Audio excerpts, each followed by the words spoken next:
Kidnapped, trapped, and thrown into the dangerous world of a Korean Mafia boss, she was just a pawn. But no one expected that her heart could ignite the darkness in his soul and change everything. The rain never asked who it drowned. It simply fell, cold, silver, merciless, turning Seoul's midnight into something that felt like a wound. And in that rain, she ran. Lonnie's footsteps slapped against the slick pavement, breath tearing through her lungs, mascara trailing down her cheeks like ink bleeding through paper. Neon signs flickered overhead, red, blue, violet, painting her skin in frantic colors as if the city itself was warning her to turn back. But she couldn't. Not tonight. Not after what she'd seen.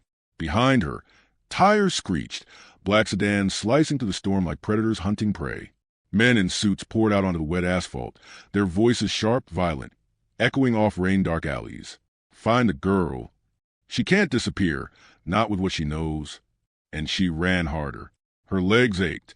Her heart screamed. Her entire life. Small apartment. Early morning job interviews. Calls to her mother back in Baltimore. Dreams she never dared speak out loud. Felt like something distant and fading. She never imagined her scholarship trip to Seoul would turn into this. Hunted through foreign streets, clutching a notebook hidden beneath her coat. The notebook containing everything she shouldn't know. The murder. The money laundering. The name. Jun-suk. A name spoken like a ghost. Feared like a god. Some said he was a businessman. Others whispered mafia boss. Most people just stayed quiet, because people who talked tended not to stay alive. Lightning cracked white across the sky, and in that flash, she saw him for the first time, standing beneath the overhang of a private club, moonlight haze, like the night bent itself around him, umbrella untouched. Suit black as sin, eyes darker. The Korean mafia boss she'd only heard rumors of. Tall, broad shoulders under luxury fabric, jaw carved like authority itself. Expression unreadable, but dangerous. Dangerous in a way that made her heart stutter and her body freeze in place, as if fate stopped her step for her. Their eyes met. Time broke, rain suspended in midair, city sounds muted into nothing but her pulse and his stare. He didn't move, didn't blink. He just looked at her like he'd known she was coming. Because he had. The door behind him opened. A man in a charcoal suit rushed forward. Boss, she's the one. The girl thereafter. Jun-suk spoke only one word. Bring her. Before she could scream, arms locked around her from behind. A hand smothered her voice. Her legs kicked uselessly against asphalt and rain.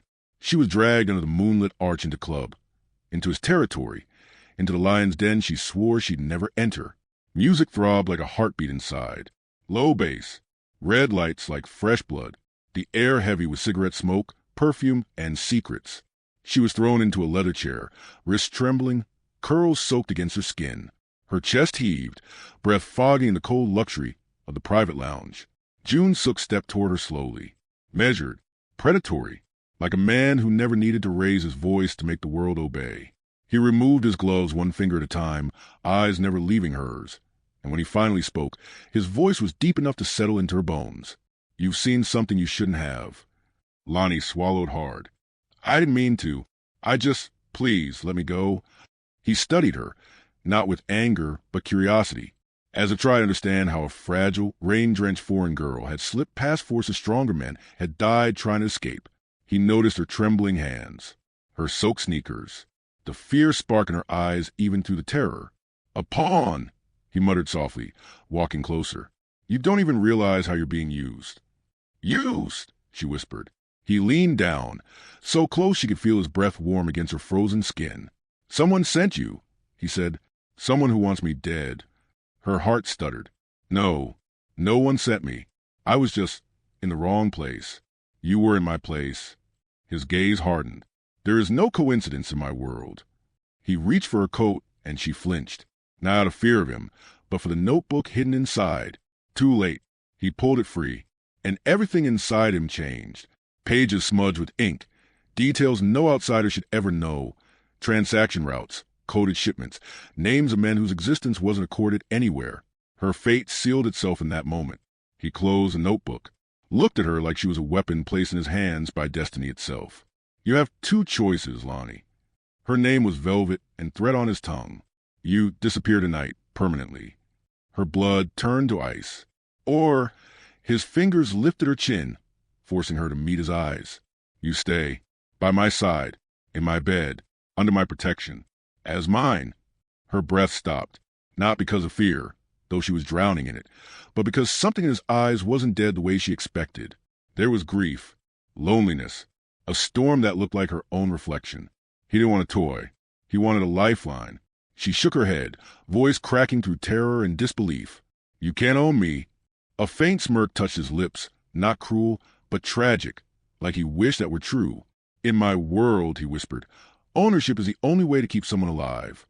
She felt her pulse pounding like war drums. The man outside, the notebook in his hand, the fact that one word from him could vanish her name from the earth.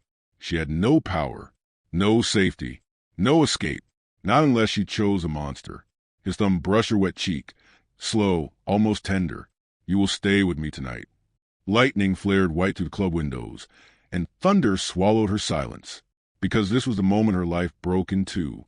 Before him, after him, her breath trembled. Her heart ached with a fear she couldn't name. But beneath that fear, something warmer flickered. Curiosity, danger, fate. She lifted her eyes slowly to meet his, and whispered the word that sealed her future. Yes. His gaze darkened, not with victory, but something deeper, like a man who suddenly had something to lose. He reached for her hand. Their skin touched. The door burst open, a gunshot cracking like thunder. A bullet buried itself into the wall. Beside her head, screams ripped through the club. The boss grabbed her waist, pulling her against him as chaos exploded around them.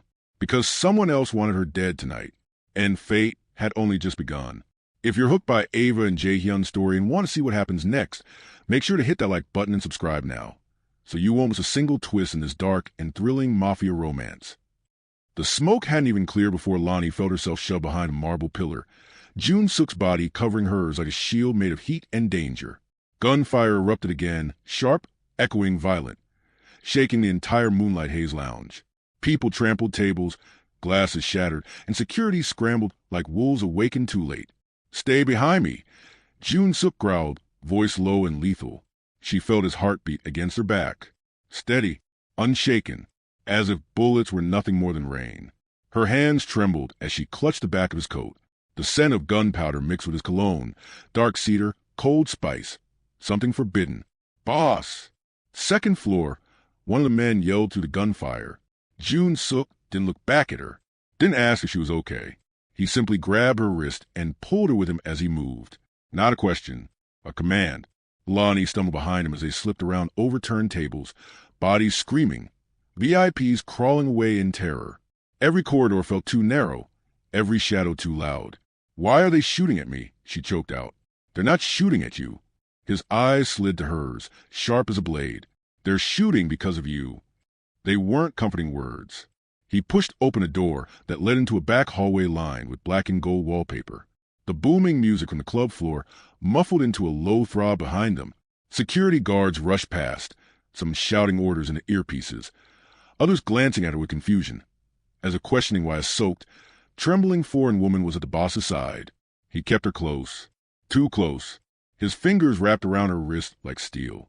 He stopped in front of a hidden elevator, pressed his fingerprint to the dark glass panel. The doors opened with a low hiss. He tugged her inside. The instant the doors closed and silence swallowed the chaos, Lonnie exhaled shakily. Her knees nearly buckled. Jun-Suk finally turned to face her. He wasn't angry.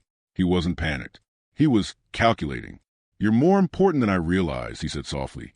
Her breath caught. Excuse me? He lifted the notebook she had dropped in the chaos. Pages crinkled, stained with rain and fear. You didn't write this, he said. You didn't steal it. His gaze tightened. You were planted in my path. No, I wasn't, she shot back. I swear, I don't even know anyone in. You do. He stepped closer. Her back hit the cold elevator wall.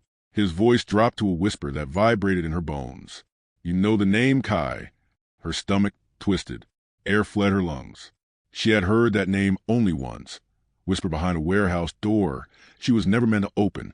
A conversation between men who didn't know she was nearby, a name that seemed to freeze the air.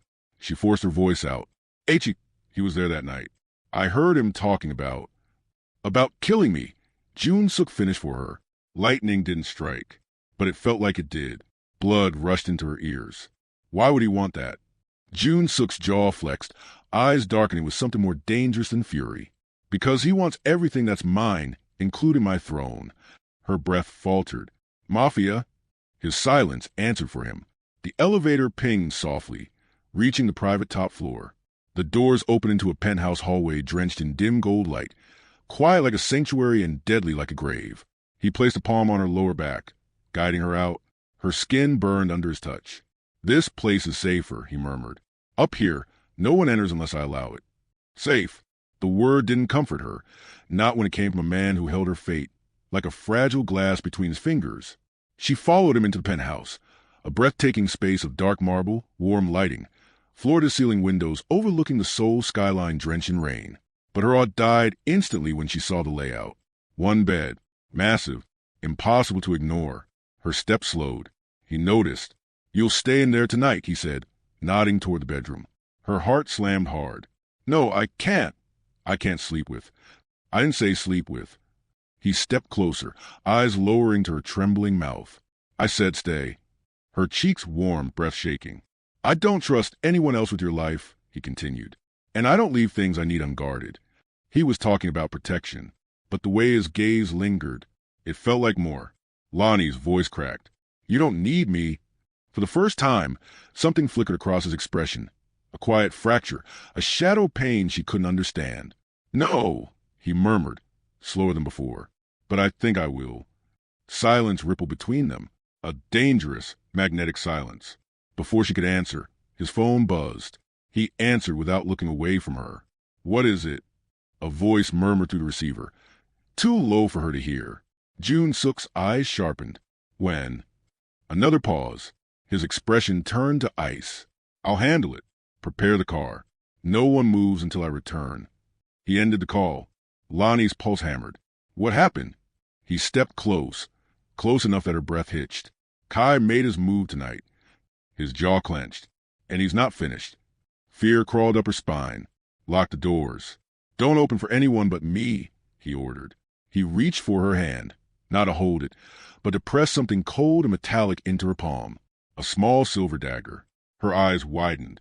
If someone gets inside, he whispered, you don't run. He guided her fingers around the handle. You stab, until they stopped breathing. Her breath stuttered. He leaned closer, lowering his forehead almost against hers. I will come back for you, he murmured. And when I do, we'll talk about what you really are. The doors clicked shut behind him. Lonnie turned the lock. The penthouse fell quiet. Too quiet. She backed away slowly, clutching the dagger, her heartbeat shaking her entire body. Then a soft sound.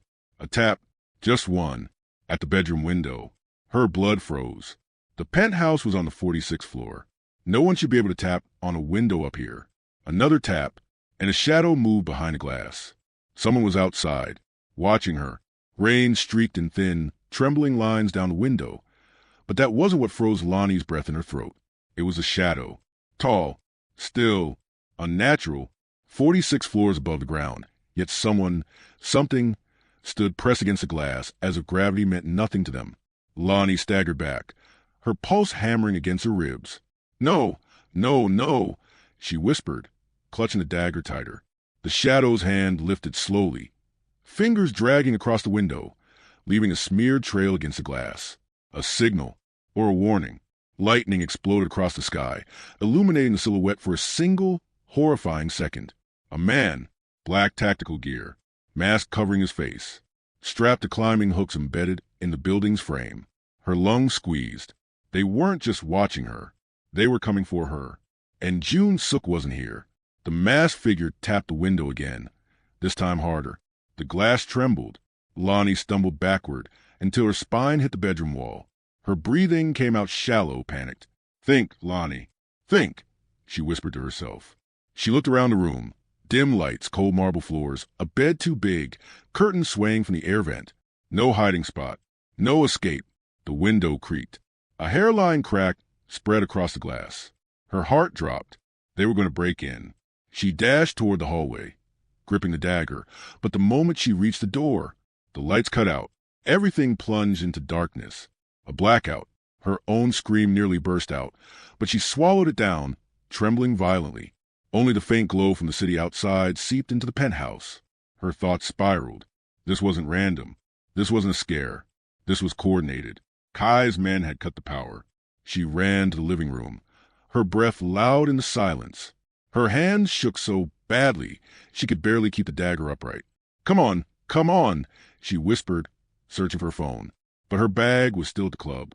Her hoodie was soaked. She had nothing. A faint metallic sound echoed behind her. She froze. That wasn't the window. It was the elevator. The elevator she had locked. The elevator that needed a fingerprint to access. Her blood ran cold. A single ding echoed like a death sentence through the dark penthouse. The elevator doors slid open. Footsteps stepped onto the marble. 1, 2, slow, unhurried. Not Jun-Suk.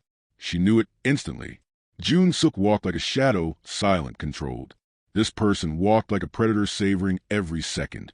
Lonnie pressed herself against the wall, clutching the dagger so tightly the metal bit into her skin. The footsteps stopped. A low chuckle broke the silence. Well, a voice said, smooth, amused, dangerous. Isn't this interesting? Lonnie's blood turned to ice. A man emerged from the darkness, tall, slim, dressed in black. A face mask covered half his jaw, revealing sharp cheekbones and eyes that glowed with something cold and mad. He studied the room like he already owned it. This is where Jun-Suk hides his little secrets, he murmured. His gaze slid toward her, sharp as a blade. Lonnie gasped softly. He smiled. Ah, there you are. She tightened her grip on the dagger, stepping back.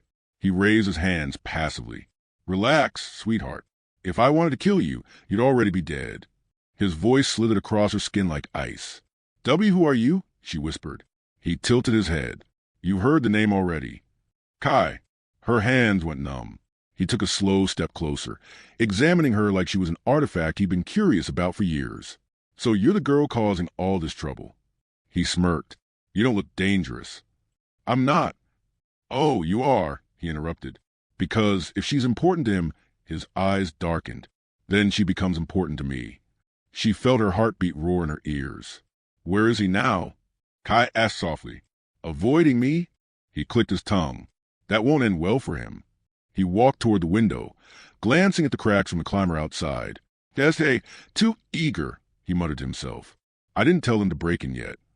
Then he turned to her. Come here. Lonnie shook her head, voice trembling. No. Kai blinked, surprised, amused. No. He took a step closer. She flinched. He took another. Jun-Suk likes arrogant women, Kai said, but I like obedient ones. She lifted the dagger with shaking hands. Don't. Kai's smile sharpened. Oh, you are adorable. He moved so fast she barely saw it. His hand snapped around her wrist, twisting just enough to make the dagger drop from her fingers and clatter across the floor. She gasped in pain. Kai leaned in, his breath cold against her cheek. You're trembling, he whispered. Not used to being touched by monsters? Her vision blurred with terror. His fingers traced a line of her jaw. I wonder what he sees in you. Before she could speak, a voice tore through the darkness. Touch her again and you die. Lonnie's knees nearly buckled. Jun-Suk stepped out of the shadows of the hallway, soaked from rain, face bleeding from a fresh cut, shirt torn like he'd fought through hell to get back. His eyes, they weren't the eyes of a man. They were the eyes of a storm ready to end the world. Kai smirked. Brother, he murmured. You're late. Brother? Lonnie's heart stopped. Jun-Suk didn't blink, didn't breathe. He simply spoke, every word dripping with deadly calm. Step away from her. Kai tilted his head. Or what? Jun-Suk reached into his coat. Kai's smile faded, not because of the gun, but because of the look in Jun-Suk's eyes. Pure, feral, protective. Lonnie had never seen a man look at her like that. Kai released her wrist. I see, he whispered. She's not just a pawn. Jun-Suk raised a gun, each sound of metal clicking echoing through the penthouse. Kai lifted his hand slowly, backing away. Relax, he said lightly. I didn't mark her. Not yet. Jun-Suk stepped between them, keeping his gun aimed. Kai grinned beneath his mask. This is going to be fun. He backed into the elevator. See you soon, he whispered before the door slid shut. Silence crashed into the room. Lonnie collapsed against the wall, her body shaking uncontrollably. Jun-Suk dropped the gun. His breathing was ragged, his jaw tight. He turned toward her slowly. Their eyes locked. Lonnie. His voice cracked, the first crack she had ever heard in it. I'm so sorry. She couldn't hold the tears anymore. They fell in helpless streams. He reached for her, hesitant, almost afraid to touch her. When his fingers finally brushed her cheek, she didn't pull away. Her voice broke. I thought you weren't coming back. His breath trembled. I would cross hell, he whispered, pulling her into his arms, before I let him touch you again. Her trembling stopped. Her world for a moment steadied, but the danger hadn't passed, because the truth Kai dropped like a bomb still echoed between them. Brother. The elevator door slid shut behind Kai, but his presence lingered in the penthouse like poison in the air. Every second after he left felt heavy, crushing, as if the walls themselves were waiting for something to explode. Jun-Suk didn't move at first. He stood in front of Lonnie, breath uneven, knuckles white, shoulders rising and falling like he'd sprinted up the entire building. Lonnie looked up at him, at the rain streaking down his jaw, at the blood drying near his temple, at the dark fire consuming his eyes. She had never seen a man so furious and yet so broken. Jun-Suk, she whispered. His voice, low and strained, cut through the silence. Are you hurt? She shook her head, tears still clinging to her lashes. Just scared. He exhaled shakily, as if that one word alone shattered something inside him. He stepped closer, slow, careful, like he feared she might disappear if he moved too fast. When he touched her face, his hands trembled. This man, this ruthless Mafia cell, was shaking because of her. Lonnie placed her hand over his, grounding him. I'm okay, she whispered. You came back. That's all that matters. But his expression didn't soften. The opposite happened. His jaw clenched, eyes burning with a storm of regret. I should never have left you alone.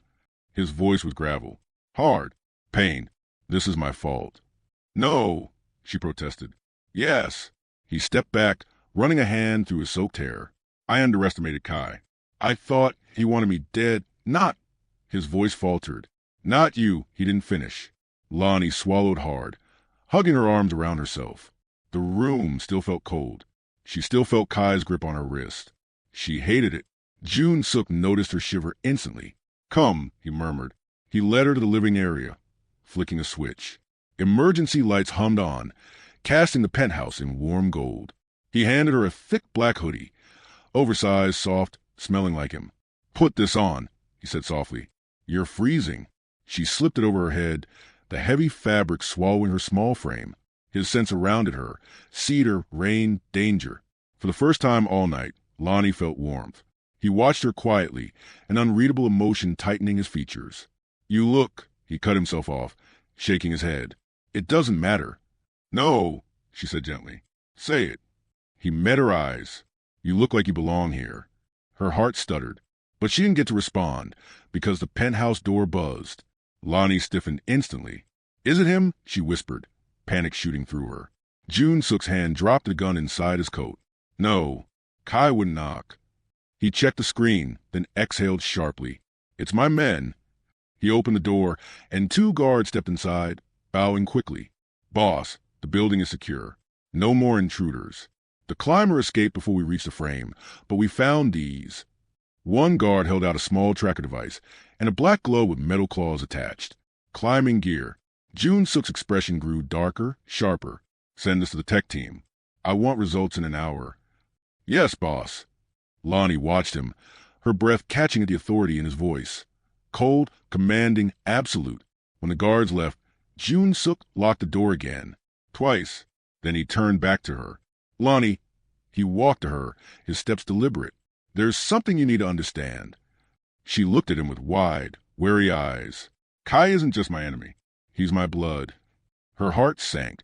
So it's true, she whispered. He's really your brother. Jun-Suk nodded slowly. Pain tightened the edges of his face. We were raised together, shaped by the same monster father. He looked away. But Kai chose the darkness. He embraced it, loved it. And you didn't? She asked softly. He let out a bitter laugh. I became a monster my own way. But Kai, he became something worse. He walked toward the window, the cracked glass still gleaming under the emergency lights. He thinks I stole everything from him. Power, respect, the organization. He paused. And now you... Her breath hitched. Why would Kai care about her? Kai doesn't fall in love Jun-suk said, as if reading her mind. But he obsesses. He destroys anything that belongs to someone else. His eyes darkened.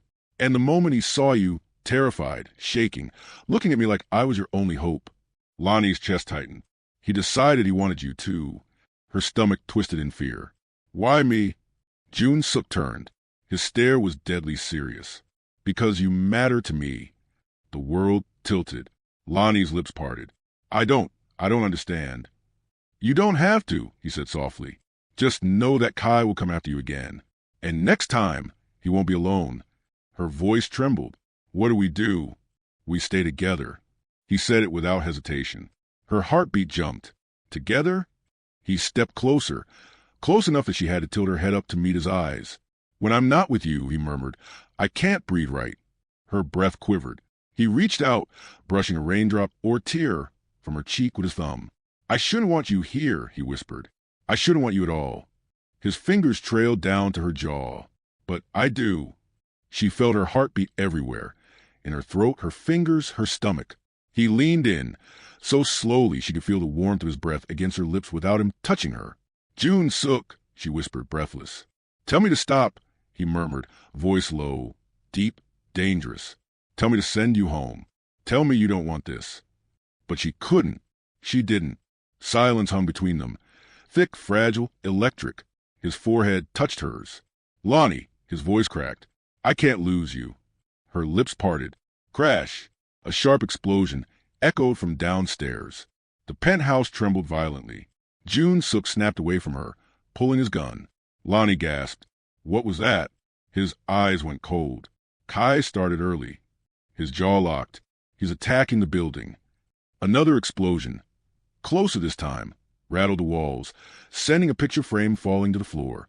Jun-suk grabbed Lonnie's hand, pulling her behind him. Stay behind me, he ordered. No matter what you hear. No matter what happens. The lights flickered.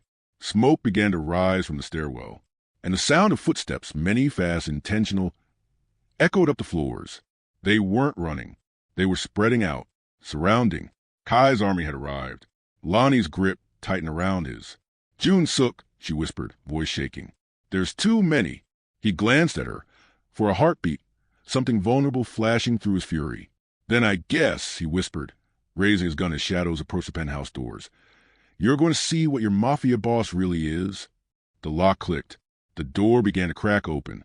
The rain had stopped sometime after midnight, but the air inside the penthouse still felt thick, almost too quiet. The kind of quiet that makes your breaths sound loud. The kind of quiet that exposes whatever hearts are trying hardest to hide. Ava sat on the edge of the massive leather couch, her damp curls falling softly around her face. She kept her hands clasped together, as if holding onto them would keep her from shaking. The warmth of the fireplace brushed her skin, but inside she still felt cold. Her clothes were still the ones she arrived in, dark jeans, her simple blouse, now slightly wrinkled. She kept glancing toward the hallway where Jae-Hyun had disappeared, replaying his last look in her mind. That look wasn't anger. It wasn't power. It was something deeper, something quietly breaking. She exhaled shakily. Minutes passed. Maybe 20, maybe 30. Ava couldn't tell. The penthouse had no clocks, only the soft hum of the city lights below and the faint dripping sound from her soaked socks near the entrance. Just as she stood to gather her things, she heard the soft, slow footsteps behind her. Ava froze. Then she turned. Jae-Hyun stood there, no longer in the rain-soaked suit. He wore a black shirt, sleeves pushed up, revealing veins along his forearms and a faint scar near his wrist. His hair was slightly damp, pushed back carelessly. His face calmer, but not empty. He held 2 mugs in his hands. One of them trembled just slightly. Here. His voice was deeper than before. It's yujicha, for the cold. Ava blinked. You made this. It's the only thing I can make without burning the kitchen down. A beat. That's what Min Jun says. The attempt at humor was small, almost invisible, but it was there. She accepted the mug, her fingers brushing his. For the first time since arriving in Korea, since being used as a pawn, since being thrown into dangers larger than she could comprehend. Someone's touch didn't feel like a threat. It felt warm, painfully warm. Thank you, she whispered. Jae-Hyun sat across from her. keeping a respectful distance. Yet somehow the air felt charged, like every second pulled him closer. He watched her take a sip. His eyes softened when she winced at the heat. "You should change out of your wet clothes," he said quietly. "There are new things in the guest room closet. They were bought earlier." Ava's eyes widened slightly. "You bought clothes for me?" He shifted. "Min-June bought them." A second. "I approve the selection."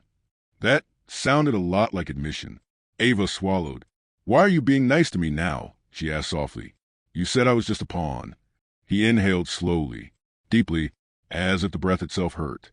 "You were," he answered. "For them." She waited. He continued. "But you're not a pawn to me." Her heart stuttered so sharply that it almost hurt. Jae-Hyun leaned forward, elbows on his knees, his eyes fixed on her as if he'd been holding these words for years. "When I saw the way they dragged you, the way they used you, I was reminded of something I swore I'd never let happen again." She whispered. Again, his jaw tightened. Lightning flickered outside the window, illuminating the sharp angles of his face. His expression changed, just slightly.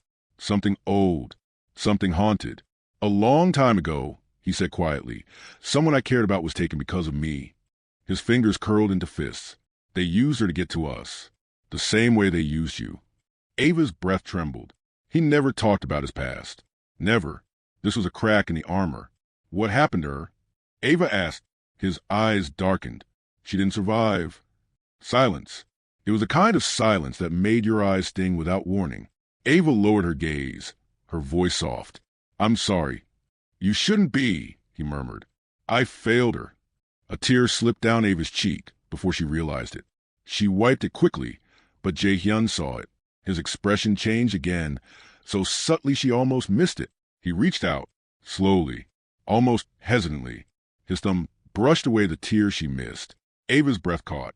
"I don't want to fail you, too," he said quietly. The words were not loud, but they hit harder than any gunshot. Her pulse thundered.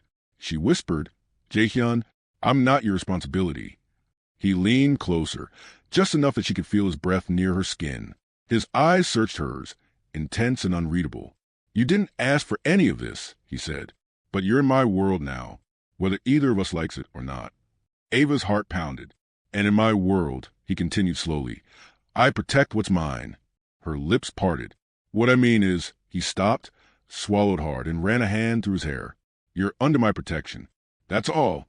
But Ava heard the hesitation, the conflict, the truth he wasn't ready to admit. She nodded softly. "Okay." He stood abruptly, almost as if standing would hide the rawness he just exposed.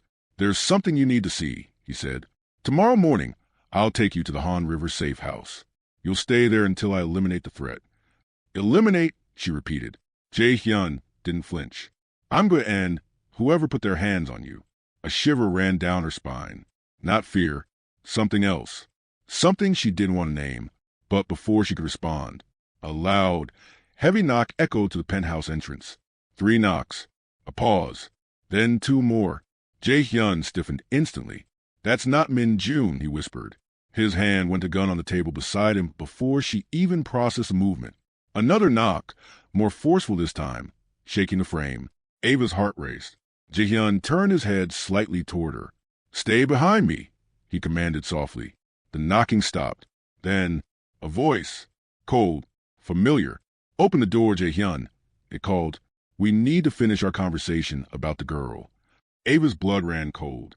She knew that voice. It was the man who grabbed her in the alley. Jae-Hyun's eyes darkened to something dangerous, something lethal. He reached for the door. Ava grabbed his arm. "Don't, he's dangerous. Please." Jae-Hyun looked at her, really looked at her, and his voice dropped to a soft, terrifying whisper. "He's dangerous?" His eyes narrowed. He should be afraid. He unlocked the door and pulled it open. Ava gasped, because standing in the doorway, drenched in rain, smirking like a demon who enjoyed the game far too much, was the man who claimed she belonged to him. And behind him, shadows moved. Men, armed, waiting. The man stepped forward, eyes sliding to Ava. "Miss Ava," he said with a smile that made her bones freeze. "Did you miss me?" Jae-Hyun raised his gun. "Step 1 inch closer," he warned, "and you won't leave here breathing." The man's smile widened. "Oh, but you misunderstand." He tilted his head. I didn't come here to talk. He snapped his fingers, and every light in the penthouse went black. The penthouse plunged into absolute darkness. An instant so sharp Ava felt it slice through her chest like a blade. The hum of the city vanished under the rushing sound of blood in her ears. And for a split second, she couldn't breathe. Not because of fear, but because of the soft brush of Jae-Hyun's hand finding her waist in the darkness. His voice was low enough that only she could hear it. Stay behind me. Don't move. Then she heard it, a metallic click, a gun being loaded. Shadows weren't just shadows anymore. They were threats, breathing in the dark. Ava squeezed her eyes shut, her fingers clutching the fabric of Jae-Hyun's shirt to anchor herself. She could feel his heartbeat against her hand. It wasn't fast. It wasn't scared. His heartbeat was steady, dangerously steady. A man used to war. A man who did not fear death. A man who would kill for her, without hesitation. Her chest tightened. Then, footsteps. Slow, confident, echoing against the marble floor. The man's voice cut through the darkness like a cold blade. Jae-Hyun, I told you, you shouldn't have interfered. Jae-Hyun's tone was ice. You shouldn't have touched her. A soft chuckle answered him, always a protective type. A pause, just like your father. Ava felt Jae-Hyun's body go completely still. Not tense, not ready. Still, the kind of still that comes before an earthquake. Speak about him again, Jae-Hyun growled, and I'll put a bullet in your throat. Oh, the man taunted. Then you'll love hearing this part. A flash, a spark, a flicker of light from a lighter, illuminating the man's smirking face for half a heartbeat. Enough for Ava to see the scar running down his jaw. Enough for her stomach to twist. You know why she's here, don't you? He said, flame glowing under his chin. Why she was taken? Ava's breath hitched. Jae-Hyun didn't reply. The man smiled wider. You think this is about you? About her? No. He leaned forward. Ava is the last loose end from your father's case. The flame went out. Darkness slammed back into place. Ava's heart dropped. Jae-Hyun whispered, almost too soft to hear. What did you just say? Oh, the man said. You didn't know? A crash. Glass shattered near the minibar. Someone was moving fast. Gunshot. Ava screamed, throwing herself to the floor on instinct as the blast lit up the room for a split second, showing silhouettes of men rushing in from a hallway, guns raised. Jae-Hyun grabbed her wrist and pulled her behind a thick marble pillar. Stay down, he whispered fiercely. He fired twice. Two bodies crashed to the floor. Ava flinched at the sound, trembling. She could smell gunpowder. She could hear boots scrambling. She could hear the man's calm footsteps circling the room like a wolf. Ava, he called softly. Sweet Ava, did you ever wonder why your mother disappeared without a trace? Why the men who took you were American? Why you ended up here? Ava's lungs locked. No, no, no. He couldn't know about her mother. He couldn't. Jae-Hyun fired again. Sparks lit the space. A bullet skimmed the pillar near Ava's shoulder, making her flinch. Jae-Hyun pulled her closer, covering her with his body. And in that moment, in that terrifying, suffocating moment, Ava realized something. He wasn't shielding her because she was useful. He wasn't shielding her because she was a pawn. He wasn't shielding her because of obligation. He was shielding her because losing her would break him. Her fingers gripped the front of his shirt. Jae-Hyun, she whispered. He knows about my mom. His breath caught, just slightly, but he didn't look away from the direction of the footsteps. I know, he murmured. Don't listen to anything he says. He's doing it to break you. No, the man said mockingly from the shadows. She should listen. They both froze. He was close. Too close. Then suddenly, a flash of white light exploded across the room. Not a gun. Not fire. A spotlight.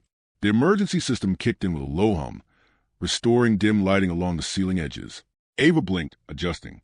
Jae-Hyun scanned the room quickly, but what she saw made her blood freeze. The man stood in the center of the penthouse, alone. No weapon, no mask, just a smile. And in his hand, a photograph. Ava's stomach turned violently, because she recognized the image instantly. It was her mother, younger, terrified, standing beside a man she had never seen before. A man wearing a ring identical to one on Jae-Hyun's hand. Ava's voice broke. What is that? The man lifted it slowly. Proof, he said softly, that your mother wasn't taken. Jae-Hyun's eyes sharpened. Stop. That she didn't disappear. Don't. Jae-Hyun stepped forward. That she wasn't a victim. Ava's heartbeat roared in her ears. She was involved, the man whispered. She was part of your father's betrayal. Jae-Hyun lunged. Ava gasped. The man flung the photo into the air, and a gunshot cracked through the room. The photograph burst apart midair, scattering pieces like dying snowflakes. Ava screamed. Jae-Hyun froze. The man stepped back toward the elevator, smirking. "See you soon, Ava," he said. "And next time, come willingly." The elevator doors closed. Silence slammed down on the room. Ava stood there, trembling uncontrollably, staring at the torn pieces of her mother's face on the marble floor. Jae-Hyun turned to her slowly. "Ava, don't look at that." She lifted her eyes to his. Hurt, fear, betrayal all mixing into something unbearable. Her voice was barely a whisper. "Jae-Hyun, why does your father have anything to do with my mother?" His face went pale. Not shocked, not confused. Pale because he knew something, and he didn't want to say it. Ava took a step back, shaking her head. "Tell me," she whispered. "Please." Jae-Hyun didn't breathe, didn't move, didn't blink. Then finally, with a voice breaking at the edges, he whispered something that shattered everything. "Ava, I think your mother worked for my father." Ava's knees buckled, and everything went black. Ava didn't remember collapsing, only the sensation of falling, like the world beneath her had simply disappeared. Then warmth, a strong arm catching her before her head hit the floor. Jae-Hyun's voice, low, urgent, shaken in a way she'd never heard, echoed at the edge of her consciousness. "Ava, Ava, stay with me." Her eyelids felt impossibly heavy, her breath shallow. The memory of the torn photograph vibrated behind her skull like a cruel heartbeat. Her mother, Jae-Hyun's father, together. No, it didn't make sense. It couldn't. When she finally blinked awake, the world was blurry, soft, quiet, a blanket around her shoulders. Something warm pressed into her palms. Her vision steadied on the cup she was holding, ginger tea, steam curling upward. She was on the couch. Jae-Hyun knelt in front of her, eyes fixed on her face with a level of worry she had never seen him allow. "Ava, breathe," he whispered, and she tried to inhale without trembling, but her chest felt tight, like something was pulling it from inside. She forced her voice out. "You knew something," she whispered. "Before he even said it, you knew." Jae-Hyun's throat tightened. He sat back onto his heels, palms resting against his thighs. He looked like a man fighting demons behind calm eyes. "Ava," he said softly, "if I had known everything, I would have told you. But my father, he kept secrets even from us."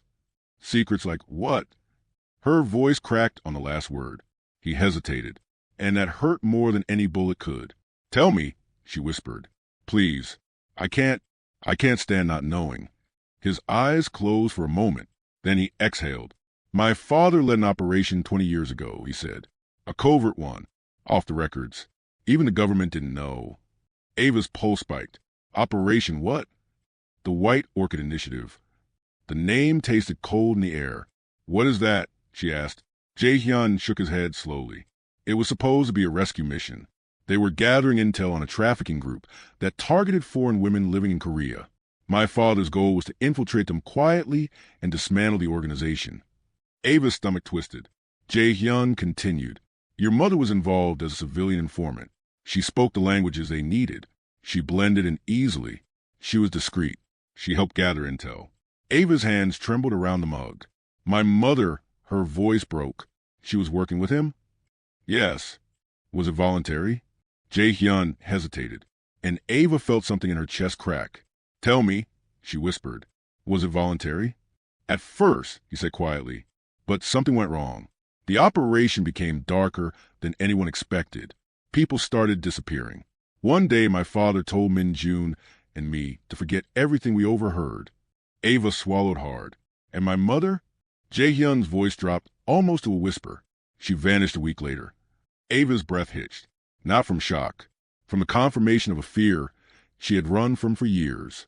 "So she didn't abandon me," Ava whispered, tears filling her lashes. "She wasn't running away." "She wasn't," he said firmly. "She was being hunted. The same people who dragged you away that night." Ava's whole body shook. She felt like a thread pulled too tight. Jae-Hyun reached out slowly, hesitantly, as if afraid she would flinch. You're not alone, he murmured.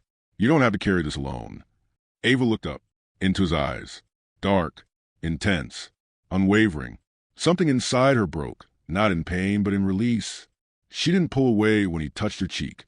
She leaned into it, because for the first time in years, someone wasn't hiding the truth. Someone wasn't lying. Someone wasn't leaving. But the tenderness lasted only seconds. A sudden buzz cut through the room. A phone. Jae-Hyun stiffened. He stood slowly, answering with curt talk. A pause. His jaw tightened. Ava watched his hand ball into a fist. What do you mean they're gone? He snapped. Ava sat up straighter. Another pause. Jae-Hyun's eyes darkened until they were almost black. He ended the call. Jae-Hyun, she whispered. What happened? He turned to her, voice deadly calm. The men who attacked us tonight, the ones lying dead in the hallway. Ava's heart dropped. Their bodies are missing. She stared at him, frozen. What do you mean missing? Someone took them, he said, and not just them. He walked toward the window, staring down at the city lights like they were warning lights. Min-Jun is gone too. Ava's breath vanished. What? He didn't show up at the penthouse after the attack. His phone is off. No last location. Ava pressed her hand over her mouth. Min-Jun, the one who always smiled, who always protected Jae-Hyun, who saved her life on the street. Jae-Hyun, they wouldn't. She shook her head. No, he's too strong. He wouldn't just disappear. Jae-Hyun didn't speak, which terrified her even more. After a long silence, she whispered, Is this because of me? He didn't hesitate. No, but his eyes betrayed something else, a fear he didn't want her to see. He walked back to her, kneeling again so their eyes were level. This isn't your fault, he murmured. This is mine. Whoever is behind this, they're targeting everyone close to me. Ava stared into his eyes.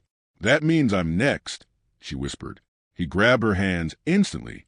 Too tight, too desperate. They'll have to go through me first. Ava felt her chest squeeze. Jae-Hyun. He looked at her, really looked, as if memorizing her face. She didn't realize she was shaking until he pulled her against him, wrapping his arms around her in a way that felt both protective and terrified.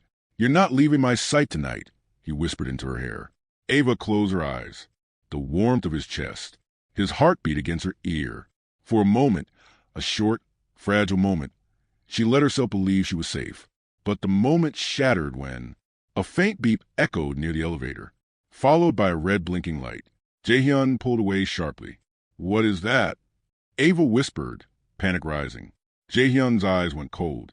That's a proximity sensor. The light blinked faster. Someone was outside. Ava clutched his arm.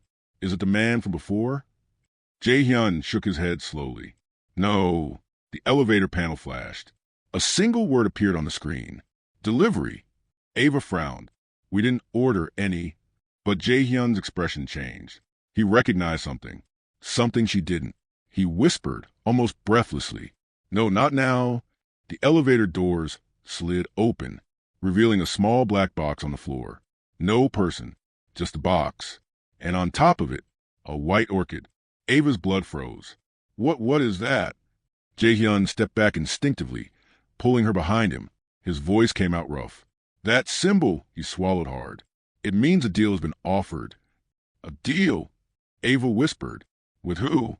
He stared at the white orchid, like it was a ghost from his worst nightmare. The White Orchid Initiative, he said. A pause. Someone wants to negotiate. A longer pause. With you. A chill ripped through Ava's spine. Me, she whispered. Jae-Hyun nodded slowly. Then, their eyes shot to the box as it clicked open. Inside lay a phone, already ringing. Jae-Hyun grabbed it. He didn't say hello. He didn't breathe. A distorted voice filled the room. Bring Ava to Gwangali Pier at 3 a.m. Ava grabbed Jae-Hyun's arm. No, don't. Don't listen to them. The voice continued. Come alone or Min-Jun dies. The call ended. Silence swallowed the room. Ava's breath trembled. Jae-Hyun clenched the phone so hard it cracked. His voice lowered into something dark and terrifying. They want to use you as bait. Ava shook her head, heart racing. No, we're not going. We're not. Jae-Hyun grabbed her face gently but firmly. Ava, listen to me. His eyes were fierce, burning, shaken. I'm not letting them take you. He brushed a thumb over her cheek. And I'm not losing Min-Jun. Ava swallowed. Then what do we do? She whispered. He exhaled shakily, his breath warm against her skin. We prepare, he said softly, for war. Rain hammered against the city like a warning. Cold, relentless, unforgiving. Ava stood near the penthouse windows, watching streaks of lightning crawl across the sky. Her fingers wouldn't stop trembling, even when she pressed them against the glass to hide it. Behind her, Jae-Hyun moved like a silent storm, loading magazines, checking weapons, slipping blades into hidden sheaths beneath his coat. The sound of metal clicking into place felt too sharp, too real. Everything felt too real. Jae-Hyun! Her voice was barely a whisper. He didn't turn at first, didn't look at her. He just exhaled, long, slow, strained, before finally answering. You shouldn't be standing this close to the glass. It wasn't anger. It was fear disguised as irritation. She stepped back, but her eyes remained on him. He strapped a holster to his leg, loaded another clip, slipped another knife inside his boot. He was preparing for war. No, he expected not to come back alive. She couldn't stay silent. Is Min-Jun really alive? She asked. The question froze him. He straightened slowly, resting both hands on the counter, as if steadying himself. I don't know, he admitted. The words were raw, painful, but until I have proof otherwise, I fight like he is. Ava swallowed hard. All of this is happening because of me. Jae-Hyun turned sharply. No. Yes. She dropped her gaze. Because the White Orchid Initiative wants me. Because my mother was part of something she never told me. Because I got involved with you. He stepped closer so fast she barely saw it happen. Ava, he said quietly, you didn't choose any of this. They did. Long before you even knew my name. Her throat tightened. But if you go alone, you'll die. He stared at her for a long moment. Rain thundered behind them. The city glowed like a dying ember. Then he stepped even closer, too close, his breath brushing her forehead. I won't die, he whispered. Not when you're waiting for me. Her heart clenched. He touched her cheek, fingertips barely there. I told you, he said softly. I protect what's mine. She didn't know when the distance disappeared. Didn't realize he was holding her face with both hands until her breath hitched. But the look in his eyes, it wasn't possession. It wasn't dominance. It wasn't power. It was something he had been fighting since the moment they met. Something he didn't know how to name. Jae-Hyun, she breathed. He leaned in, slowly, like he was afraid she might vanish if he moved too fast. Their lips almost touched. A sudden knock shattered the moment. Ava flinched. Jae-Hyun's eyes snapped toward the door, turning dark and lethal. He pulled out a gun instantly. Stay behind me. The knock came again, one slow strike, deliberate, not aggressive, not hesitant. Jae-Hyun approached the door silently, gun raised, shoulders tense. He checked the camera feed. Ava watched his reaction. His jaw dropped a fraction. His eyes tightened. His posture changed, less aggression, more shock. He opened the door sharply.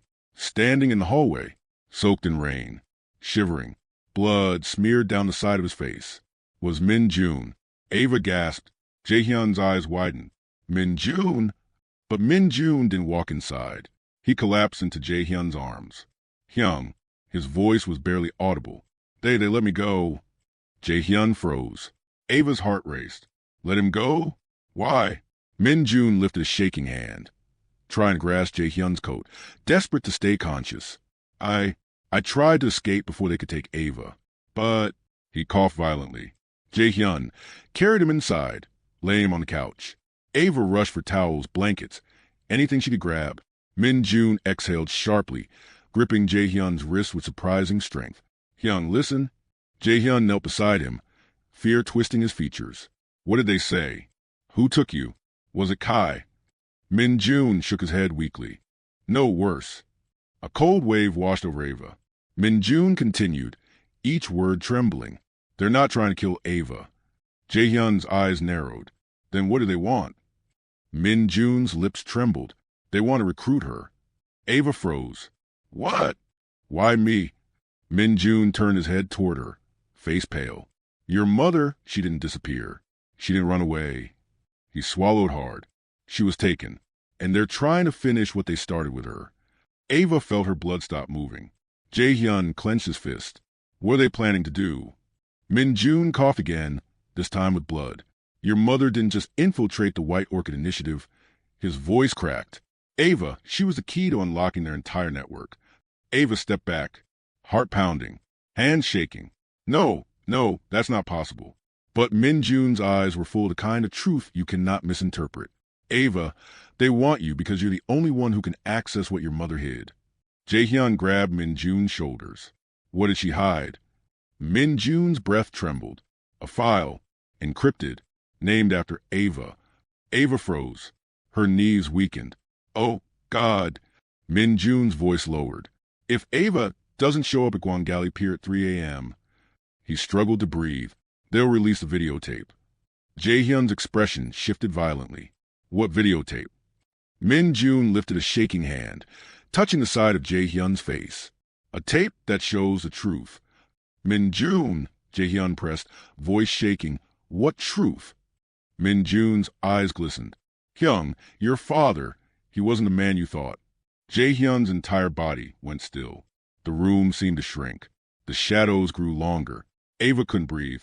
What about my father? Jae-Hyun whispered. Min Jun closed his eyes. He wasn't trying to dismantle the White Orchid Initiative. Ava's heart dropped. Jae-Hyun's hands tightened around Min Jun's arms. Then what was he doing? Min Jun forced the words out. He was running it. Silence. Absolute. Heavy. Suffocating. Jae-Hyun's face drained of all color. It's not true, he whispered. It's not true. My father wasn't. He couldn't. Min Jun whispered. Ava's mother found out. That's why she disappeared. Ava gasped. Jae-Hyun stood slowly, like his own legs might break beneath him. Everything he believed, everything he built his life on, everything he hated was tied to his father's name. Ava didn't think. She moved toward him, reaching for his arm. Jae-Hyun. But he stepped away, not out of anger, out of devastation. His voice was barely a sound. I've been fighting my father's enemies when I should have been fighting him. Ava's breath hitched. Jae-Hyun, look at me. But he didn't. His eyes were glued to floor, to his hands, to the truth he never asked for. Min Jun coughed again, weaker this time. They said, bring Ava to Gwangali Pier alone or they'll expose the truth to the entire world. Ava stared at Jae-Hyun, not because she feared the truth, but because she feared losing him to it. Jae-Hyun, she whispered, stepping closer. He finally looked up, and the agony in his eyes shattered her. We're going, he said quietly. His voice was different now, broken and cold at the same time, but we're not doing it their way. Ava shook her head. No, you're not facing them alone. I'm going with you. Jae-Hyun stared at her, rain sliding down the window, behind him, lightning flashing across his expression. Ava, he said softly, if you walk into that meeting, there's no coming back. She stepped toward him until her chest brushed his, her eyes locked with his, her voice steady. Neither of us is coming back if we stay. Jae-Hyun inhaled sharply. The clock behind them struck 2:14 a.m. They had 46 minutes. Min Jun wheezed on the couch. Ava grabbed Jae-Hyun's hand. Let's go, she whispered. He squeezed her hand, once tight, like a promise. But as they reached the elevator, Ava froze. The elevator panel flickered, glitched, then displayed a message neither of them expected. We know you're coming. Jae-Hyun reached for his gun. Ava's breath stilled. The elevator slid open, revealing not a person, but a screen, and on the screen, a woman, her face blurred by static, but her voice unmistakable, soft, familiar, dead. Ava, the woman said, I hope you get this message. Ava's knees buckled. No, no, no. Her breathing splintered. That's not. She's gone, she's... Jae-Hyun grabbed her before she collapsed. The woman on the screen spoke again. Calm, cold, tragic. If you are seeing this, then they've come for you. Ava's heart shattered. Her mother, alive? Dead? Recorded years ago? She couldn't tell. But then, the woman on the screen said the words that ripped the air apart. Ava don't trust the Kong family. Ava froze. Jae-Hyun did too. The message ended. The screen went black. The elevator lights shut off, and the penthouse plunged into darkness. The rain had stopped entirely, leaving the streets of Busan slick and reflective. Neon lights shimmered on the asphalt like 1,000 fractured stars, echoing the chaos in Ava's chest. She stood beside Jae-Hyun at the edge of Gwangali Pier, the waves crashing violently below, as though the ocean itself was warning them. Min Jun lay hidden a few meters away, still weak but conscious, watching for any sign of ambush. Ava's hand shook slightly, not from the cold, but from the storm of fear and anticipation roiling inside her. The pier was empty. Too empty. Too quiet. Jae-Hyun's eyes scanned every shadow, every flicker of light. His hand rested on the gun at his hip, knuckles white.